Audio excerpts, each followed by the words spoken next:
अस्सलाम वालेकुम जी। आज हम नया चैप्टर शुरू करने जा रहे हैं फील्ड इफेक्ट ट्रांजिस्टर, जिसमें जंक्शन फील्ड इफेक्ट ट्रांजिस्टर हमारा मेन आगे आ जाएगा। तो फिर वक्त चैप्टर का नाम है फील्ड इफेक्ट ट्रांजिस्टर, और हमने जो लास्ट पढ़ा अभी वो था bipolar junction transistor.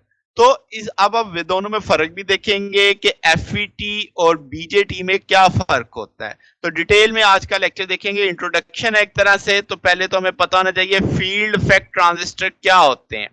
Field effect transistor एक थ्री टर्मिनल डिवाइस है, जैसे बीजेटी था यानी बाइपोलर जंक्शन ट्रांजिस्टर आपके पास, मगर इसमें जो आपका कंडक्शन है, जो ऑपरेशन है, जो करंट का कंट्रोल है, वो इलेक्ट्रिक फील्ड से होता है।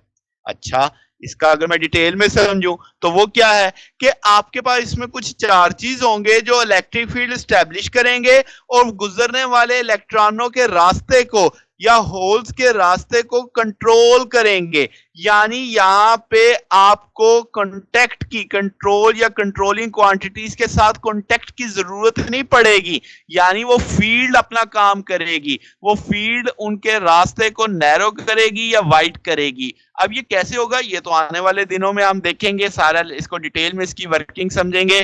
तो फिर वक्त जो आज का मेन चीज है, हमने फर्क जानने हैं कि भाई आपके पास एफईटी और बीजेटी में क्या फर्क होता है, किसका क्या फायदा क्या नुकसान होगा। तो बारी बारी चलते हैं। सबसे पहली चीज जो मैं देखूंगा वो है यूनिपोलर डिवाइस, यानी जो एफईटी है जिसे हम फील्ड इफेक्ट ट्रांजिस्टर कहते हैं, उसमें कंट्रीब्यूशन जो चार्ज का फ्लो है वो ये सिर्फ इलेक्ट्रॉन्स की वजह से होगा या सिर्फ होल्स की वजह से होगा।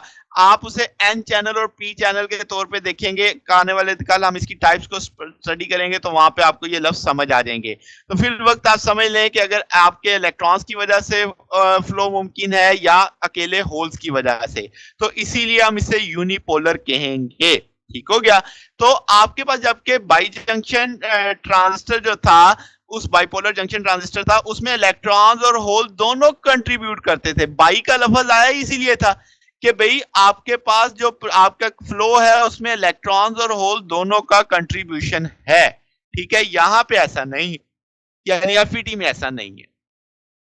अगर हम कंस्ट्रक्शन की करेक्टरिस्टिक्स देखें तो एफईटी को बनाना बाई बीजीटी के लिहाज से बहुत आसान है, यानी उसकी वर्किंग भी फिर इससे अच्छी है, एफिशिएंसी अच्छी है। एक बात तो ये हो गई। फिर अगर हम कहें डायमेंशन साइज, तो ये उसमें साइज के लिहाज से भी बहुत छोटा है। इसका मतलब जब आप बड़े सर्किट बनाएंगे तो आप इसको हाई डेंसिटी में फैब्रिकेट कर सकते हैं। ठीक है, जो कि आपके पास बीजीटी में यानी बाइपोलर जंक्शन ट्रांजिस्टर में मुमकिन नहीं था। फिर नॉइज रिडक्शन का एक कंसेप्ट आ जाता है कि चूंकि अब कैरियर सिर्फ सिंगल है, या इलेक्ट्रॉन सिर्फ चल रहा होगा या होल सिर्फ चल रहा होगा, तो आपके पास जो टेम्परेचर इफेक्ट की वजह से नॉइज आती है ट्यूब के अंदर खास तौर पे, या बाई जो आपके पास बीजीटी के अंदर, वो इसमें नहीं होगी। ठीक होगी बात। फिर हाई इनपुट रेजिस्टेंस, अगर आपको बीजेटी यानी सादा ट्रांजिस्टर याद हो तो आप देखेंगे कि आपने इनपुट वाला हिस्सा हमेशा फॉरवर्ड बायस रखा था, वहां पे रेजिस्टेंस कम थी, जबकि अब ऐसा नहीं है। अब आपकी जो एफईटी में हाई रेजिस्टेंस होती है, यानी वो 100 किलो ओम्स के ऑर्डर में चली जाती है, जबकि आपके बीजीटी में सिर्फ चंद ओहम होती थी, यानी चूंकि फॉरवर्ड बायस था तो रेजिस्टेंस इंतहाई कम होती थी। अब कैसे होती है, क्यों, वजह क्या है, तो यहाँ पे लिखा हुआ है जैसे इंसुलेटर आइसोलेट करता है चैनल को। अब ये जो चैनल है ये बुनियादी तौर पे एक टर्मिनल आप कह लें उस चीज को, अभी हम वो समझेंगे उस बात को आगे चल के। तो थर्मल स्टेबिलिटी, अब आपके पास एफईटी आमतौर पे negative temperature coefficient of resistance होते हैं, यानी टेम्परेचर बढ़ेगा रेजिस्टेंस कम हो जाएगी, तो इसका मतलब टेम्परेचर के अगेंस्ट इनकी स्टेबिलिटी ज्यादा बेहतर होगी। फिर ये बड़ी अहम बात है कि voltage control device, FET voltage control device है, जबकि जो बाइपोलर जंक्शन ट्रांजिस्टर था वो करंट कंट्रोल डिवाइस था। ठीक होगी बात, ये एक अहम फैक्टर था। ऑफसेट वोल्टेज, तो इसमें क्या है कि ऑफसेट, पहले समझ लें क्या होता है कि आपने किसी डिवाइस में आउटपुट को जीरो रखने के लिए इनपुट पे कुछ ना कुछ वोल्टेज देनी पड़े, उसको हम ऑफसेट वोल्टेज कहते हैं। तो यहां पे यही लिखा हुआ है कि एफईटी में कोई ऑफसेट वोल्टेज नहीं होती एट जीरो ड्रेन करंट। ठीक है, तो इसका मतलब आप इसकी मदद से सिग्नल को बेहतर तरीके से चॉप कर सकते हैं, यानी क्लिपर के काम में बेहतर इस्तेमाल कर सकते हैं। तो ये आगे आएगी भी हमारे टॉपिक में ये बात। अब अगर डिसएडवांटेज की बात करें तो एफईटी की इनपुट रेजिस्टेंस बहुत ज्यादा हाई है, तो इसका मतलब ये है कि इसका जो कंट्रोल ड्रेन करंट होगा, अब उस पे इसका कंट्रोल कम होगा।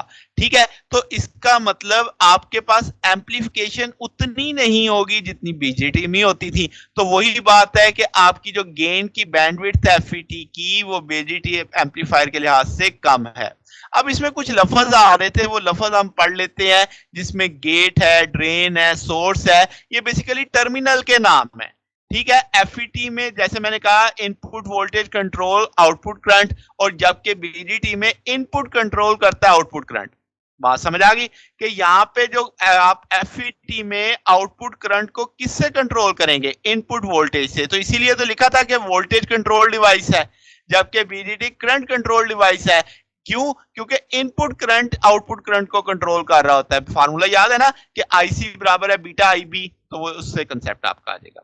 अच्छा, तो एफईटी का एक टर्मिनल गेट होता है, ये वही काम करता है जो बेस कर रही होती है, यानी कि करंट कंट्रोल करता है फ्लो ऑफ करंट को। अब एफईटी का एक टर्मिनल ड्रेन है, जो कि कलेक्टर वाला काम कर रहा होता है, यानी करंट यहां से बाहर निकलेगा। फिर एफईटी का एक टर्मिनल सोर्स है, जबकि बीजीटी में हम उसे मीटर कह रहे होते हैं, करंट यहां से आएगा आपके पास। तो ये कुछ टर्म्स और उनके आपने बीजीटी के साथ आपने देख लिया कि किरदार क्या क्या है। तो अब आपको पता चल चुका है एफईटी के 3 टर्मिनल है, गेट, ड्रेन, सोर्स। अब ये कहां होते हैं, कैसे होते हैं, ये कल के लेक्चर में हमें पता चलेगा। तो जनाब, आज हमने सिर्फ कंपैरिजन देखा कि अगर आपके पास क्वेश्चन आ जाए कि एफईटी वर्सेस बीजीटी, तो आप उनके सारे जो उनमें सिमिलैरिटीज हैं, कुछ उनमें डिफरेंसेस हैं, वो सारा आप लिख सकते हैं। ठीक होगी बात जनाब? तो अगर आपको इसमें कोई बात पूछनी हो, डाउट हो, तो नीचे कमेंट्स पे पूछ सकते हैं। वीडियो अच्छी लगी हो तो वीडियो को लाइक कीजिएगा, दोस्तों के साथ शेयर कीजिएगा, चैनल को भी सब्सक्राइब कर दीजिएगा। अब तक के लिए इतना ही, बाकी इंशाल्लाह फिर नेक्स्ट देखेंगे। ओके, अल्लाह हाफिज।